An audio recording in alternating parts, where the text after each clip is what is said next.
So I appreciate you joining us this evening. We have another dynamic presentation for you this evening. And I won't preface it too much except to say that we promised at the beginning of this series that we would offer some education, but the point of that education is to lead to some action. So it's good to have increased knowledge and those kinds of things, but ultimately what we expect and what our coalition has committed to do is to take action in the community. And so over time, we've had some conversation about what individual action may look like, as well as what collective action may look like for each of us, and what impacts we can make collectively and individually. So tonight is going to be a presentation that is very focused on what that might look like for you, and how to go about some of the things that we've been talking about over these past 8 or 9 months.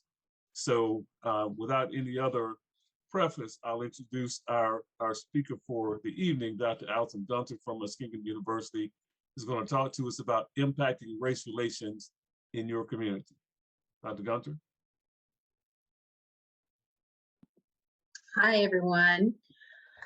Thank you, Daryl, for inviting me to talk to everyone again for what is now, I think, our 11th discussion in the series.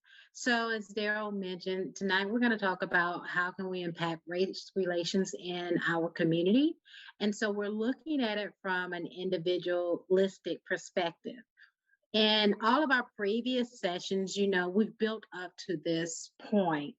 We've talked about or educated each other about, racism and culture and what does it mean to be an ally. So now that we've had an opportunity to talk about each of these things around social justice and what it means, we're using these final 2 months to move from being a spectator or being a learner to actually engaging in the work and having impact in our communities.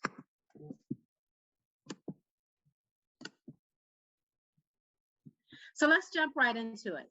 I want to start us off this evening with a quote. The world suffers a lot, not because of the violence of bad people, but because of the silence of good people. This particular quote is attributed to Napoleon Bonaparte. And supposedly Bonaparte made this statement during an observation that he made during the French Revolution and all of the violence that was taking place and the impact that it was having on the French people. And his point was so many people were upset and at odds because of the violence that was taking place. But his observation focused on the silence of those people who considered themselves good and didn't speak up against the monarchy to stop the violence, to stop what was happening during the revolution. Now, while that particular quote in that form is attributed to Napoleon Bonaparte, over the years, over the centuries, he is not the only person who has made a statement about good people sitting in silence while violence is taking place around them. Prior, there was Voltaire, who is attributed with making a statement about the violence that is being conducted all across the land and good people sitting back and remaining silent. More recently, Malala Yousafzai, she talked a lot about how we consider ourselves good people, and from a distance, we're watching what's happening to women as she moved from being a spectator to engaging and speaking up against the disparities and inequities that were happening to women in her country.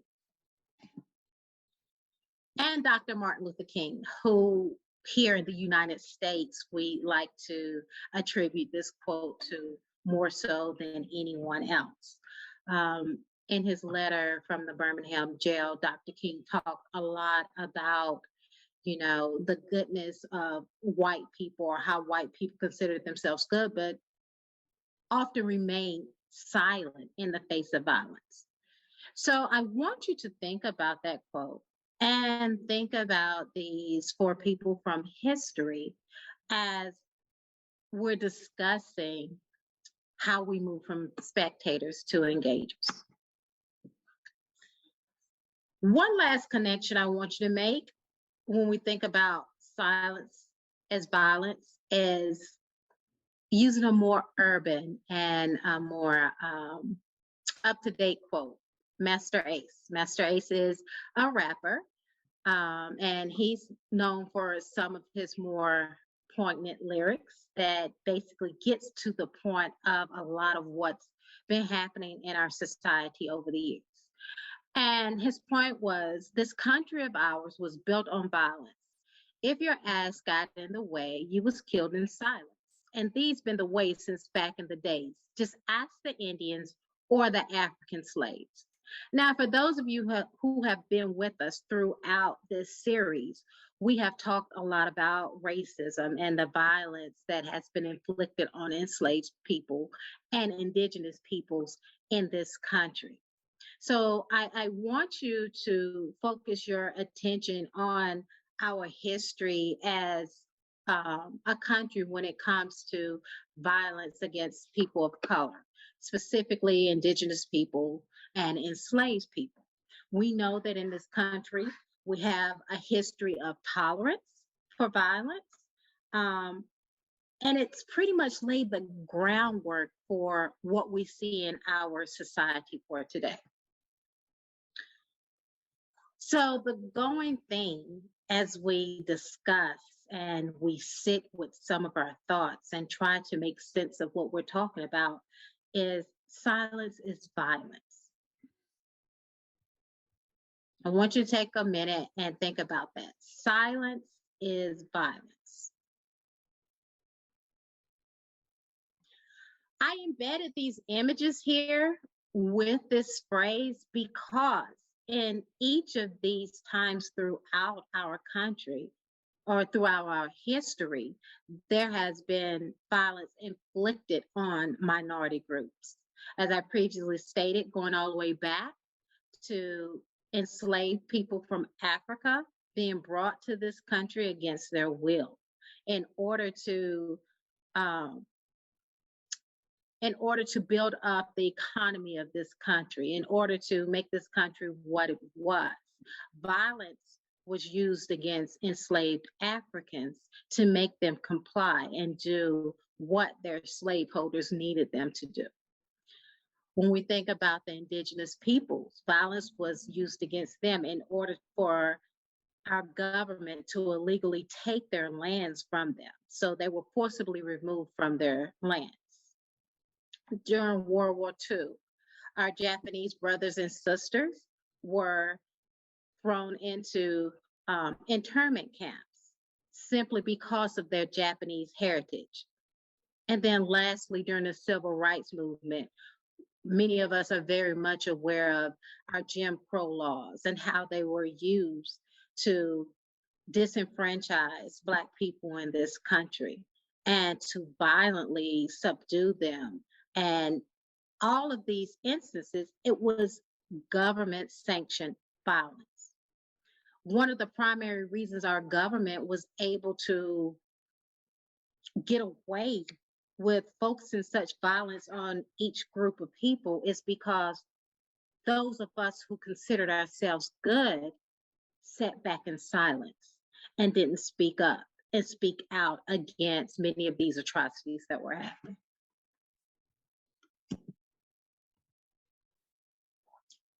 As we talk tonight, I'm going to continue with the theme that we've used over the past 10 months, focusing on social justice from the perspective of education, from the perspective of law enforcement, and from the perspective of healthcare. Again, each of these images are showing us times within our history here in the United States where good people sat back and remained silent.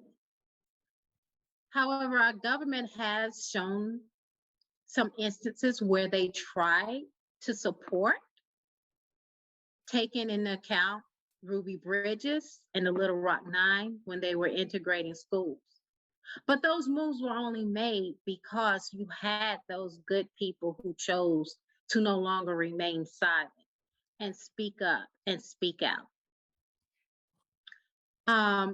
In this image with the two Black women, they are from the healthcare field. And what they're talking about is how there is bias and racism in the medical profession. Specifically, when we're talking about it from the perspective of Black women in need of health care. The mortality rate of Black women is higher than any other population of women in this in this country. And so one of the things that they speak up and speak out about is how there are bias or how there is bias in the medical profession. And we need to be a better job of holding our doctors accountable to meet the needs of all people. In the image to the right, that's something that's near and dear to my heart, because that is a family at a local charter school here in my hometown in Gastonia, North Carolina. And one of the inequities that is currently happening within this school is the administration has taken it upon themselves to pass a policy letting our Spanish-speaking students know that it is against school policy to speak their native language in school. So instead, they posted an announcement, and teachers announced in class at the high school that it was an English-only school, and students are only allowed to speak English throughout the school day. And in this image, you have a couple of parents who spoke up and spoke out against this policy, and they went to the news to let them know the damage that was being done to their children by letting them know that they cannot speak their native language in the school building. And then lastly, we know within our criminal justice system, last year was a year of uprising because of the murders of Black people, specifically George Floyd, Breonna Taylor, and Tony McDade, at the hands of law enforcement officers. In the case of George Floyd, we know that people stood by and recorded, but no one was brave enough to step up and stop Officer Chauvin from killing George Floyd. So thinking about all of these instances, we need to think about how does our self-perception of ourselves of being good people and minding our own business and choosing to remain silent, perpetrate or inflict violence on others, specifically underrepresented populations in this country. So let's look at what some of the data says. According to the Bureau of Justice Statistics, Black people are more than twice as likely than their white peers to have force used against them by the police. So we know, based on the data, that Black and brown people are at a higher risk to have violence inflicted upon them within the criminal law enforcement within this country. When we think about education, there is a huge overrepresentation when it comes to disciplinary policies against our Black students in schools. This data came from the Government Accountability Office. Each year, school systems have to submit their disciplinary records to the to the Department of Education, um, demonstrating what students are being disciplined in their schools and at what rate. And as you can see, there is an overrepresentation of Black children being suspended from schools, whether it's in school or out of school suspension, having referrals to law enforcement, school related arrests, corporal punishment, and expulsion. Again, we need to ask ourselves, why are these things happening? If we have so many self-identified good people in the world or in this country, why are so many acts of violence being perpetrated against Black and brown people, specifically Black people in this country? Looking at the healthcare industry, people of color are more likely to die from illnesses such as diabetes, stroke, liver cancer, and heart disease at a higher rate than their white counterparts. Going back to the initiative that many women of color, specifically Black women doctors of color, in addressing the disparities in healthcare for patients who look like them in hospitals or in the healthcare system.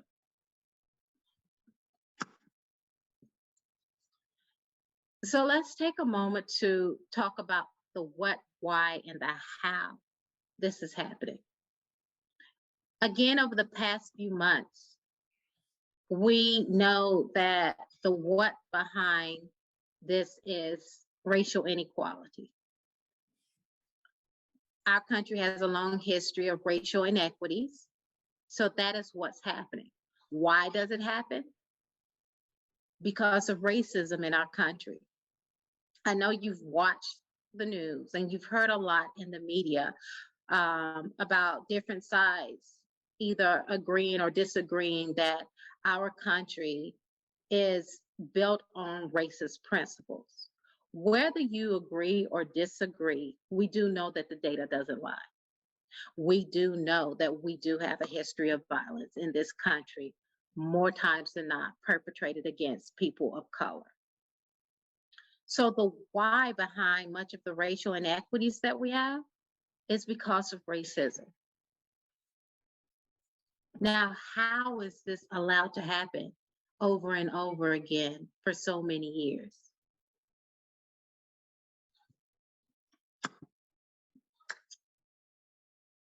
Researchers have talked about this little thing called the bystander effect. We find that there is a lot of silence when we see violence being perpetrated against others because people are either afraid to step up and speak out, or they feel that someone else is going to step up and speak out, so they don't need to. The bystander effect is a phrase that was first coined in 1964. And if I'm recalling correctly, it was in New York City. A young lady, Kit Genovese, was murdered in the streets. And according to the police reports, there were 37 or 38 different people who witnessed this young lady being stabbed to death. But no one stepped up to help her, to save her. And so that's when this phrase, the bystander effect, was first coined. It's a sense of diminished responsibility because we have all of these other people around us. So I don't need to be the one who speaks up because there are 36 other people out here. So one of them will call the police, or one of them will go down and stop this person from doing what they're doing. So if you look at the data in this chart, essentially it's telling us how pervasive the bystander effect is. When it comes to the population density, as well as when it comes to the race of the person who is in need of assistance. So when there's a high population density based on the research, believe it or not, it increases intervention, but also Black people are less likely to find support and assistance than their white peers. So based on the data that has been done over the past couple of years, um, larger groups, you are more likely to have people intervene. And if you're white, you're more likely to have people intervene and speak up on your behalf.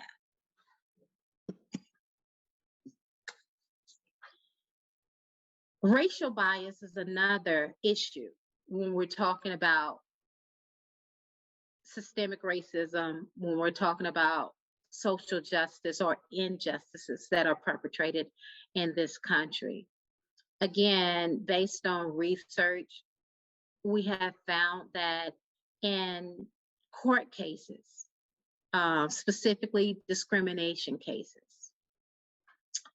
judges are 4 times more likely to dismiss the case if the person bringing the case, and most of the time they are, is someone of color, specifically Black people. They're less likely to rule in favor of workplace racial harassment. We know within the medical field, there's an undertreatment of Black patients for pain.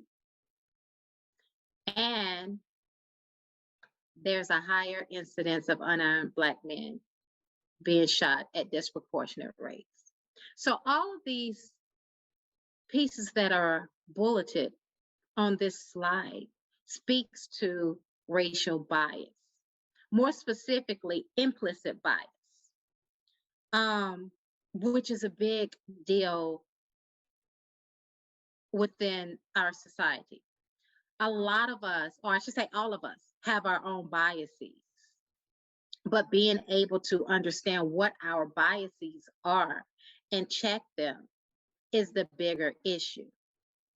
And a lot of times we can't see past ourselves or our own racial groups in order to understand what that implicit bias is, what it means, and how it impacts the work that we do and the way that we engage with others within society.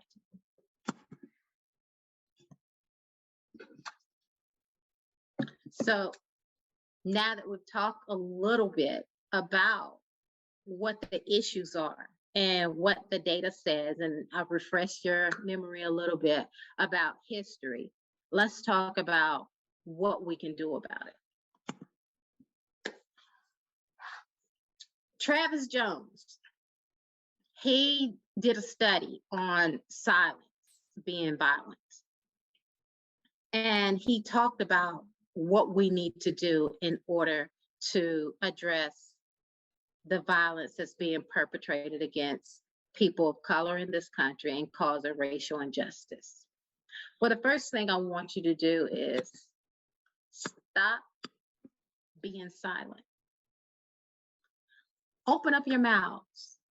You should be angry. You should be pissed. You should be frustrated. And when you have these feelings of anger and frustration building up inside of you, you should want to know why. Why does this bother me so much? Why is it when I see violence being perpetrated against others, I'm hesitant to speak up and speak out or step in and engage? So Travis Jones did some work and he identified 3 areas in which we need to assess ourselves and understand where our biases are coming from in order to stop being silent. So that first key piece was that inner silence. In order for us to be comfortable and okay with speaking up and speaking out, we must first address the silence within ourselves. Do we understand the issues of racial injustice? Do we know what we don't know? And if we don't, then how do we address that inner silence? So you need to start with yourself. reflect and ask yourself, do I actually know what it is that's causing me to hesitate, that's causing me to walk through society with blinders on, that's causing me to keep quiet on the outside while I'm screaming on the inside? You have to be willing to embrace that tension within yourself.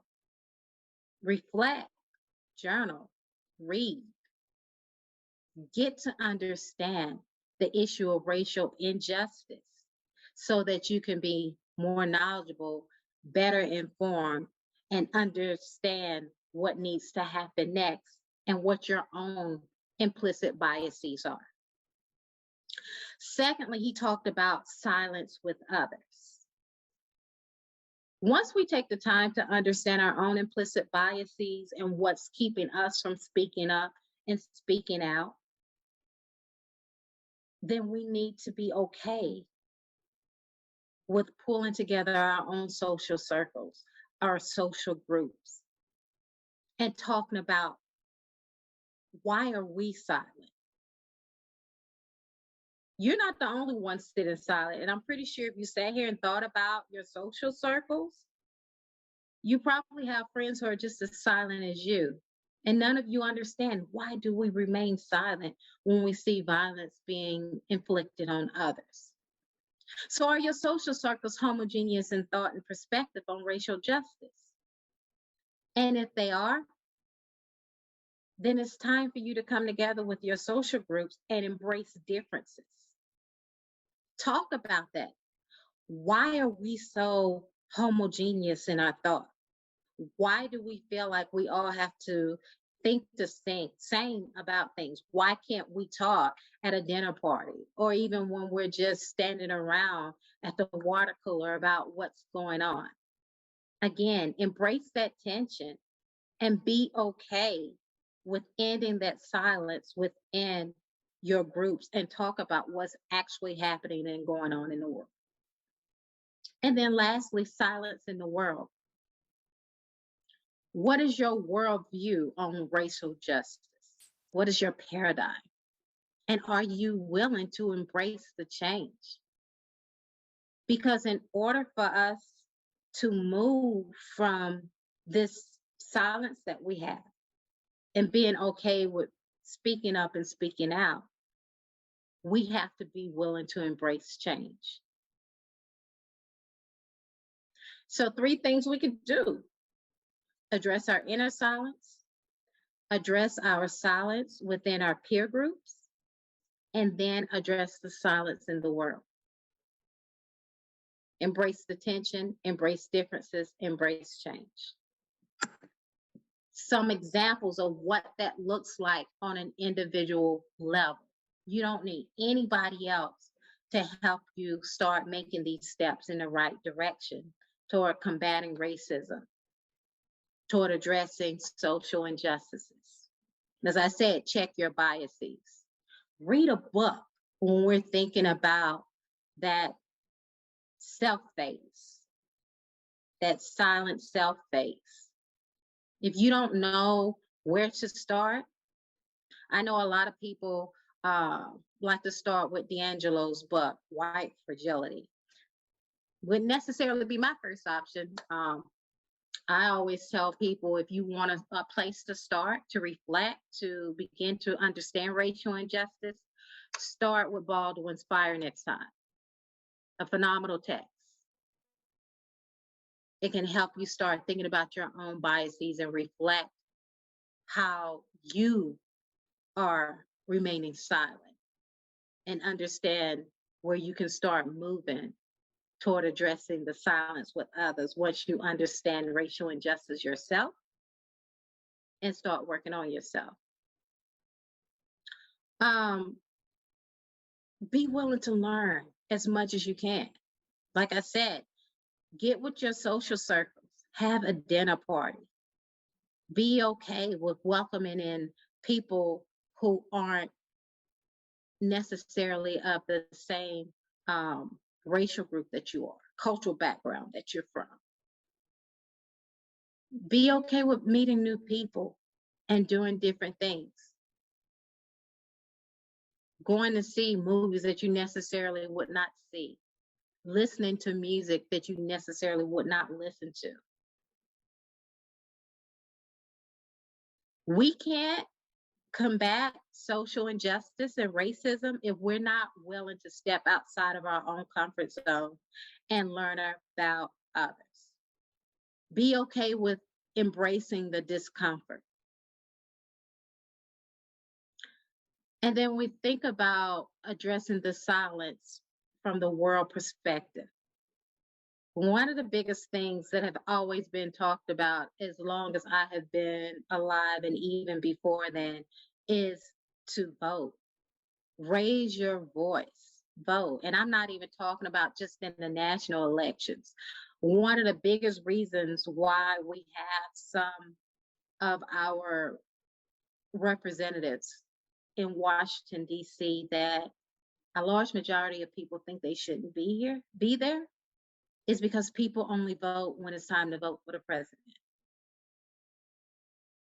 Every time there's an opportunity to vote, you need to vote because that is the opportunity to get your voice heard. Write letters to your local school boards if you don't like what's going on in your education system. Amplify the voices of underrepresented people. That's one of the reasons why I like this education series that we're having here with the Muskingum County Social Justice Coalition.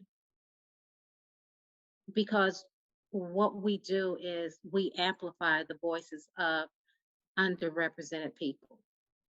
We raise our voice against injustice.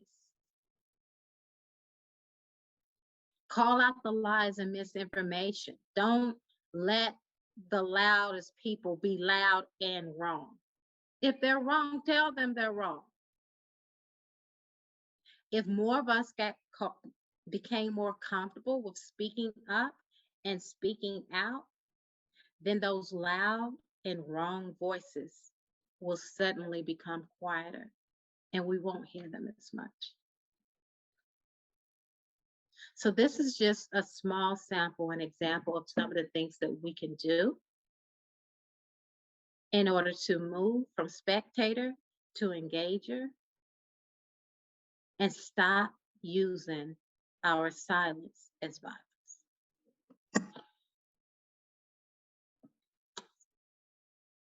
Before I close and open it up for the larger group discussion, as I was working on this and thinking about everything I wanted to share today, the one thing that consistently popped in my head was Marvin Gaye's Inner City Blues. It's a song that I absolutely love, and I think it absolutely speaks to what we're struggling with and the times that we're going through now. Although he wrote and recorded this song 50 years ago, and that didn't even hit me until I thought about it. I was like, wow, it's been exactly 50 years since Marvin Gaye wrote and recorded this song. The lyrics are just as applicable today as they were 50 years ago. I hope during this presentation you've learned something new, you've heard something that has inspired you, and that you take the time to go out and end your walk through life of silence. Thank you.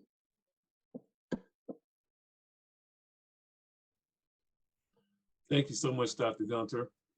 We appreciate the information and what you challenged us to do and to think about. So as you mentioned, I want to open the discussion now. So feel free to unmute yourself if you have questions or something thought-provoking for the rest of the group, or if you want to share with us something in particular that kind of stuck out to you that maybe inspired you to action or to think about how you can have some individual impact.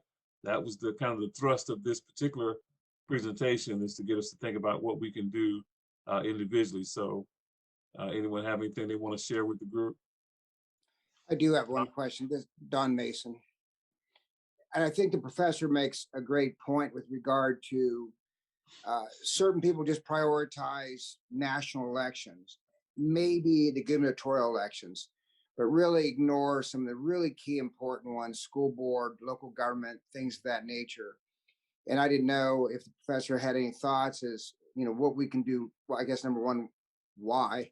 But then number two, what can we do to try to get, again, more of the community, minority as well as others involved in, again, local government, whether that's education or governance. So I do have my thoughts about it. I haven't done any formalized research, but I do know that the election numbers have gone down over the decades when we're talking about those smaller elections.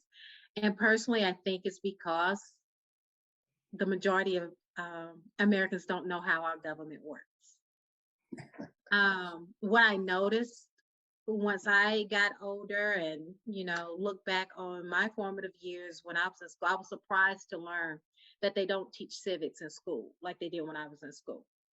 And I always thought that civics was a very important topic because that helped me understand how our government worked, and I think that's the biggest problem. So since you don't teach civics in school now like you did 20, 30, 40, 50 years ago, these newer generations don't necessarily understand that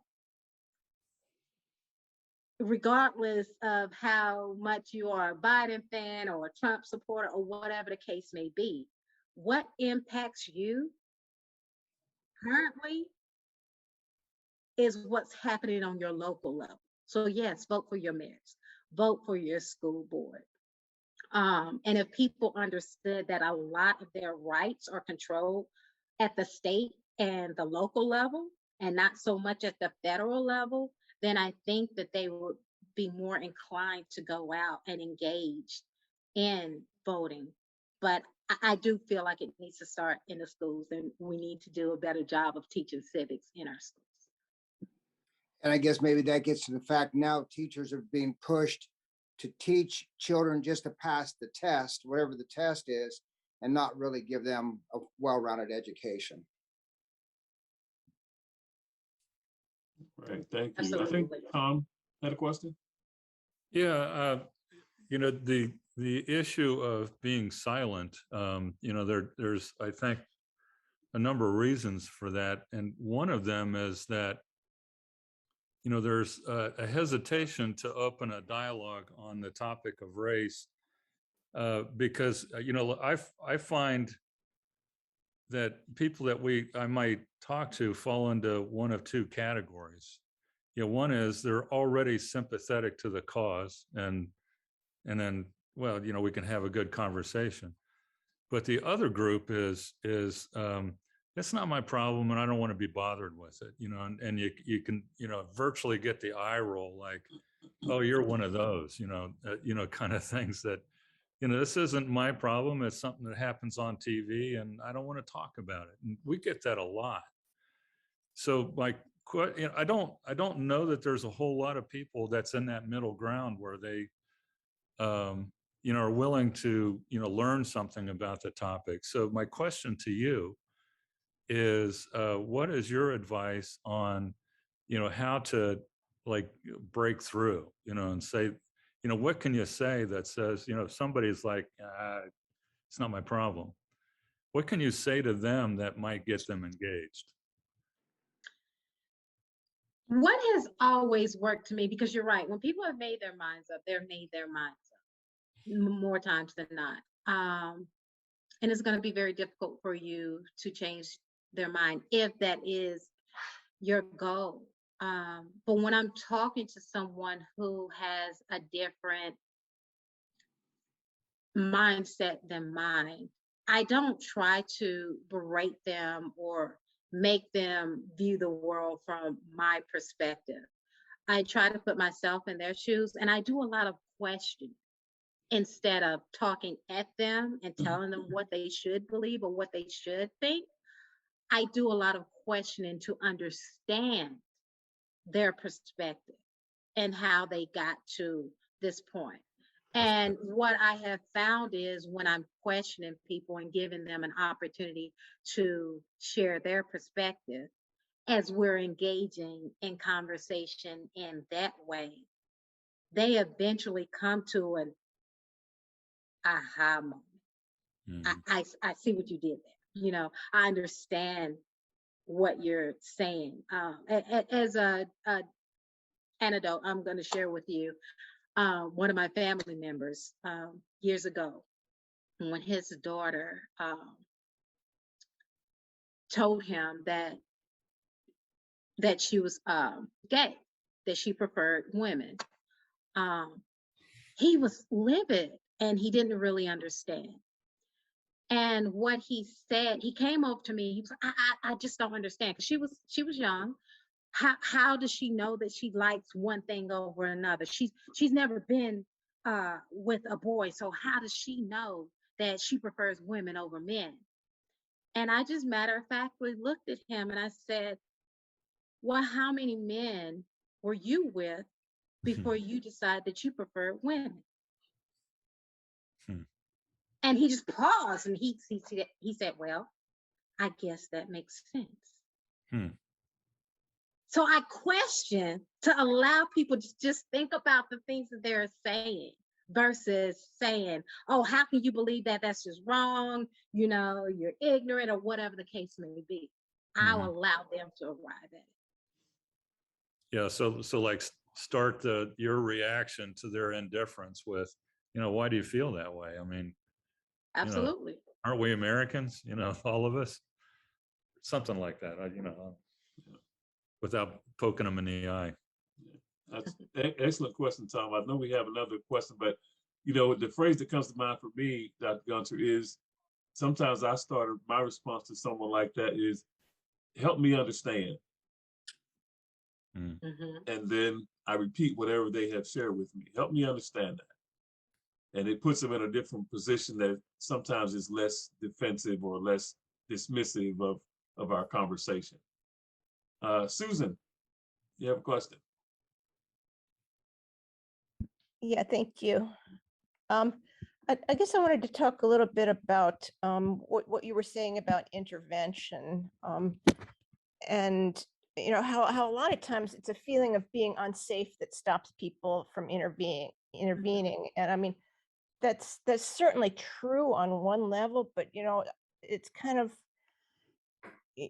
our privilege is a spectrum, and so is our level of safety. I mean, I kind of take issue with the statement that like Darnella Frazier shouldn't have done anything more than she did at George Floyd's death. 14-year-old Black girl, she'd have been dead too. I think, I mean, probably most people have been dead if they physically challenge a 300-pound cop, but she'd have been deader than I would. Not to put a too fine a point on it. A middle class white woman. Yeah, I mean, I have that much more privilege. But I think, that maybe what we need to be doing in flexing our interventional muscles is, number one, getting braver on our own hearts, thinking about what's the worst that could happen and being willing to let that go, but also thinking about the danger that the other person is really in and comparing that to our own. Yeah, absolutely. And I absolutely agree with you. I didn't expect Darnell to do any more because you're absolutely correct. Chauvin would have, or even one of his partners, she would have been in the same situation as George Floyd. But based on the data and the statistics, I feel like if any of the white bystanders had stepped in, they would have hesitated, if not completely backed away. So no, I did not expect her to do more, but I did expect white bystanders to do more because based on the data, cops are less likely, if at all, to assault violently white people than Black people. We see the videos; they're all over social media where you have seen white men violently assault cops, and they do everything within their power not to pull their gun, not to pull the taser. I'm thinking about the white guy who was I think he was inebriated and running around his car and everything. And he took the baton from one cop and beat that cop to death. And the other cop is chasing them. And not once did they pour their weapon on him. So you're absolutely correct. I didn't expect her to do anything else. But I would have expected the white spectators to step up and say something and do more, because the data shows that cops are less likely to inflict violence on white people.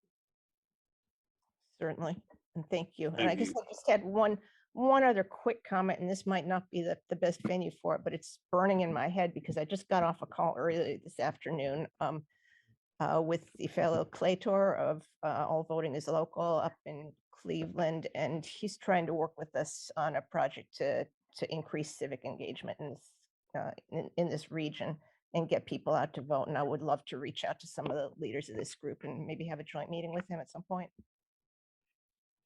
Sure, we'd be certainly open to that. Just let us know.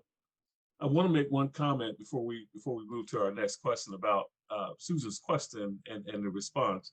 So I'd ask you to some degree to think of it this way. You use the word spectrum about privilege, and I agree that is accurate, at least from my perspective. But I'd also ask you to think about it, as Dr. Gunner referred to, is kind of the threat level, if you will, if you choose to intervene as a bystander. And so I would suggest to you to think of it perhaps this way. If the threat is physical harm to you, then certainly that was probably going to give you pause. If the threat is somebody telling you to mind your business and using a few expletives to accomplish that, that's an entirely different level. If it's in the workplace with a coworker that you've been working with for 15 years and you challenge them on the way that they have addressed a underrepresented person in the workplace, if the threat is they're not going to eat lunch with you anymore, I'd suggest that you take that particular challenge, because one of the things that we talked about the other day in one of our separate meetings is this, and I'm rarely this direct with our public meeting, but I'll say it at its root.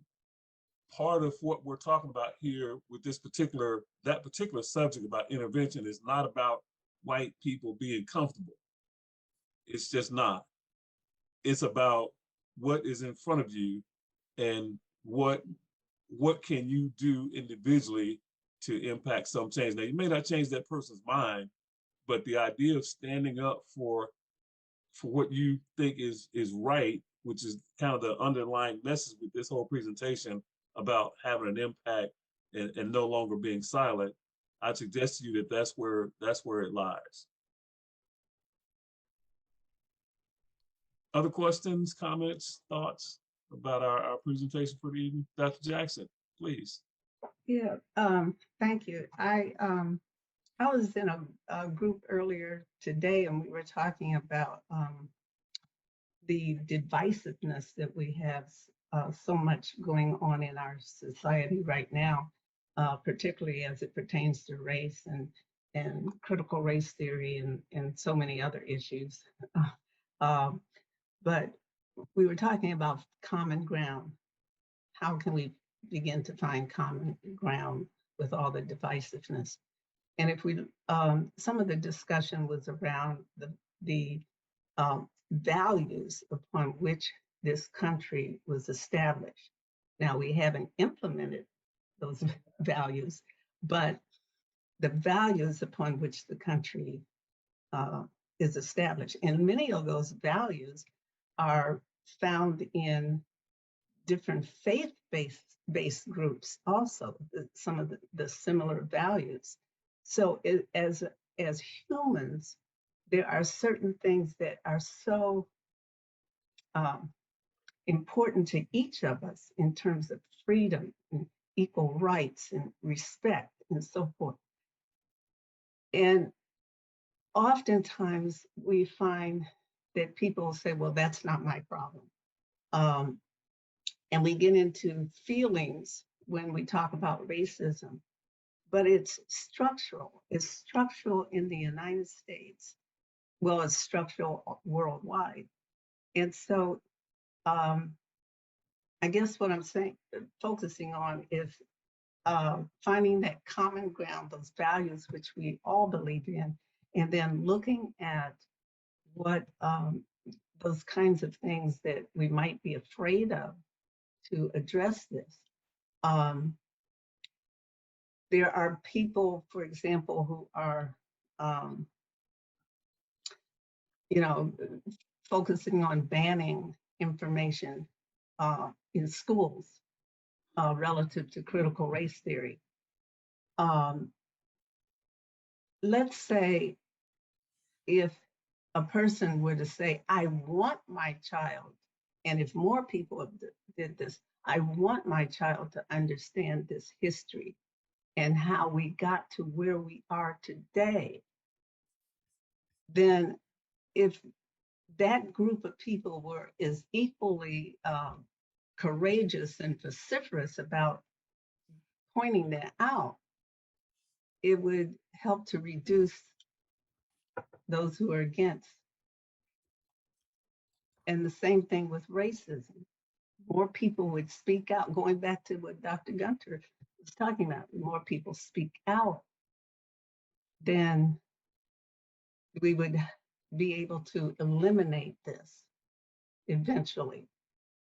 Because if we can focus on the common ground, we could see how this hurts not just Black people or people of color, but it also hurts white people. And there's a lot of research that shows how racism hurts white people too. So if we can come together and look at that and then focus on those values that we all uphold, maybe one of these days these issues will disappear. Thank you, Dr. Jackson. We have a few minutes left. Does anyone, I have one other question for Dr. Gunter, but I want to make sure everyone has an opportunity. So anyone who hasn't had a question or comment yet, if you have anything for the group, please go ahead and jump in.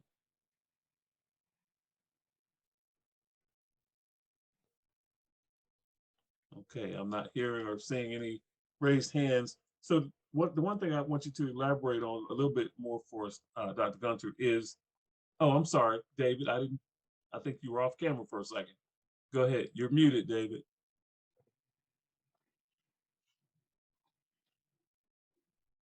David, you're muted, we can't hear you. There we are. Yes. Sorry. I suppose it does start with the individual, but in my experience, it has to go beyond that.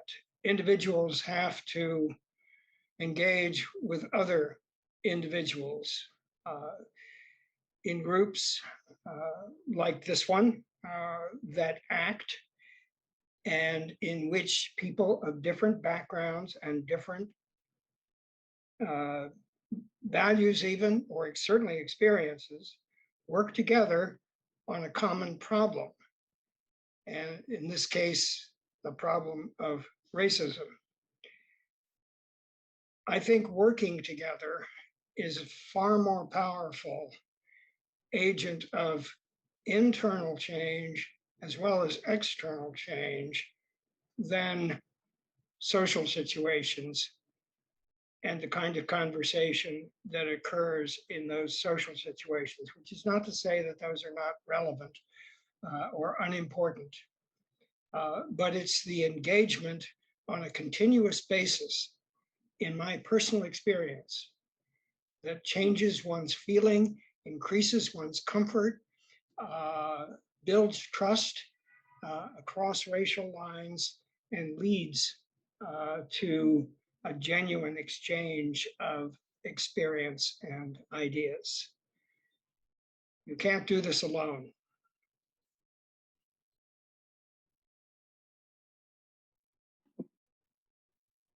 Thank Absolutely. you. That's an excellent point, the importance of group engagement. Yeah, so hopefully you'll come back and join us next month when Daryl leads the I'm way on committed. that discussion. Thank you, Dr. Gunter. Do you have anything, any parting thoughts, any parting words for us this evening? You know, this has been a great discussion. I've definitely enjoyed hearing what everyone had to say and how you thought about what was presented this evening. And I just hope that you find at least one thing um, in each of those realms of silence that as an individual, you will be okay in acting tomorrow or the next day. Hopefully you can make a commitment to identify at least one thing in each of those realms. So in total, 3 things that you can enact tomorrow or sometime um, this weekend to move toward, making that change. All right, great, thank you. So we've been encouraged to take some individual action, make some individual change. David just reminded us and sort of admonished us to not lose sight of the value of group engagement, not only with your individual group, but across groups. And so with that in mind, I encourage you to follow up on both of those schools of thought.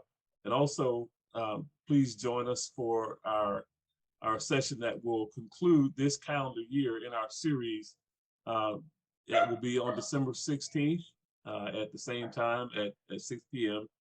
And in the vein of thinking about those individual actions and group actions, that will be what we're calling a allyship hackathon. So we're going to spend some time thinking about in some detail what we can do individually and what we can do collectively to move the needle on some of the things that we've been talking about for this past year. So I appreciate all of you being here this evening, and I hope you have a good rest of the evening. We'll see you in December. Have a good night. Thank you, everyone. Thanks.